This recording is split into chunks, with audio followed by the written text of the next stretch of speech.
ಕನ್ನಡ ನಟಿ ರುಕ್ಮಿಣಿ ವಸಂತ್ಗೆ ಭಾರೀ ಬೇಡಿಕೆ. ಬೀರ್ಬಲ್, ಸಪ್ತಸಾಗರದಾಚೆ ಎಲ್ಲೋ ಸಿನಿಮಾಗಳಲ್ಲಿ ಅಭಿನಯಿಸಿ ಗಮನ ಸೆಳೆದ ನಟಿ ರುಕ್ಮಿಣಿ ವಸಂತ್ ಅವರಿಗೆ ಕಾಂತಾರ ಚಾಪ್ಟರ್ 1 ಸಿನಿಮಾದಲ್ಲಿ ದೊಡ್ಡ ಅವಕಾಶ ದೊರಕಿತು.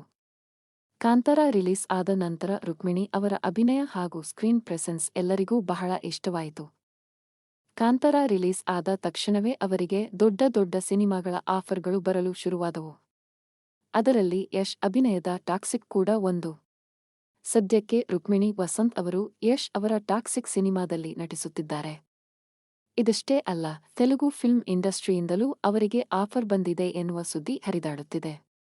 ನಟ ರಾಮ್ ಚರಣ್ ಅವರ ಮುಂದಿನ ಸಿನಿಮಾದಲ್ಲಿ ರುಕ್ಮಿಣಿ ವಸಂತ್ ಅವರಿಗೆ ಅವಕಾಶ ಸಿಕ್ಕಿದೆ ಎಂದು ಹೇಳಲಾಗುತ್ತಿದೆ.